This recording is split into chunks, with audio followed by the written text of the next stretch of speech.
Hey guys, Richard here. So in this review I want to talk to you about shorte.st. Now this is a link shortening service and I wanted to take you through this strategy to kind of discuss what kind of quality of links that you can actually get from these type of services. Now the idea of these is that you get paid when somebody clicks on a link, they get taken over to an ad that they actually give them before they go to the page that they originally intended to. So for instance, if you wanted to click a link over to your blog, before they got to your blog they'd see an ad and then you go ahead and earn money. Now there's lots of people who are using these types of services. The problem I see with them, if you want to have a quality experience for your users, is that these give a lot of quite poor quality adverts in between the actual link and the destination that they actually want to go to. So I'm going to show you an example of this. I'll talk to you about the payouts that you actually get from these types of services, and then I'll talk to you about the overall strategy. So guys, just before I start, my name is Richard Darby. This is the School of Nomads. If you haven't been over to our channel before, don't forget to hit that subscribe and notification bell so I can let you know whenever I release new videos. And guys, we specialize in free affiliate marketing training. So if you want to learn how to build a business with affiliate marketing, you can go ahead and click the link in the description below and take a look at our free training and get started today. So guys, let's just look at this. This is shorte.st, and as I said, there's lots of users of this, and basically you can have scripts that actually run on your website and will pick out random parts of your articles, for instance, within your blog and create links within them.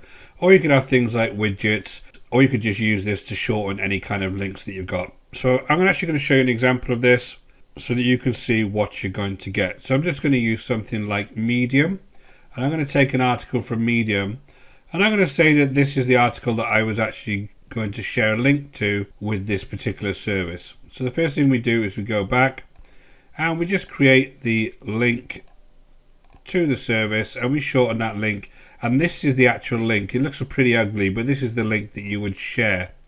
Now you may share this in a blog, like I say, and they wouldn't actually see this, but this is the link that they would see. So if they clicked on this link, this is what you get. You get this kind of page that comes in between, and look at the mess of this page.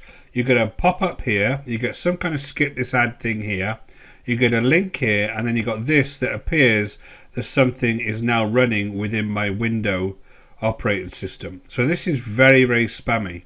And I can't see anywhere that I actually can get to the article that I originally wanted to get to.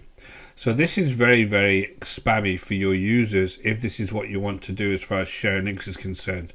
Now again, within your article you could have a specific word that's actually been given a link by this piece of software that has nothing to do with whatever this is that's actually being shown to them. So this can be very, very poor for the actual user, which is why I'm surprised that this gets so many good type reviews on places like YouTube, because I think this is a very poor experience. Now I'm going to show you another example just to show this isn't a one-off. Let's go to somewhere like Facebook, and I just want to show people a link to Facebook. Can I shorten that? Again, I copy that, and then let's have a look what you would get this time. Again, the shorte.st comes up, notification comes up, and then now this is trying to get me to download a piece of software to my computer. So again guys, this is really, really poor, and I wouldn't actually use this on any of my websites. And if you're really serious about trying to build an audience and build a business online, you need to avoid shortening services like this, like AdFly, and like many others, because they do not give you high quality adverts. Even in, quite frankly, even as far as adverts go, the quality of these is really poor.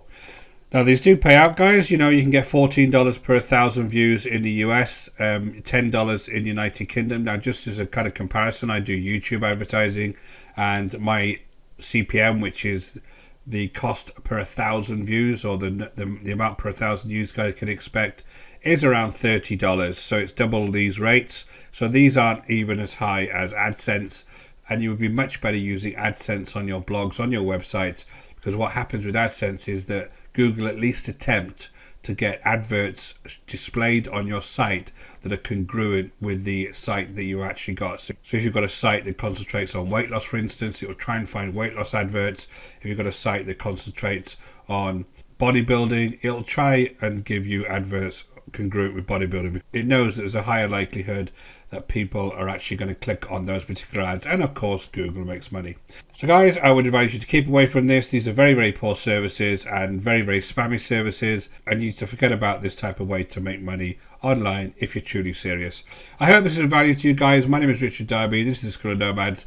If these type of videos are useful to you, don't forget to hit that subscribe and notification bell so it can let you know whenever I release new videos. And guys, if you're really serious and you want to find a way to make money online with affiliate marketing, go ahead and click the link in the description below over to the School of Nomads, and I'll take you through the whole process step by step. Until next time guys, take care.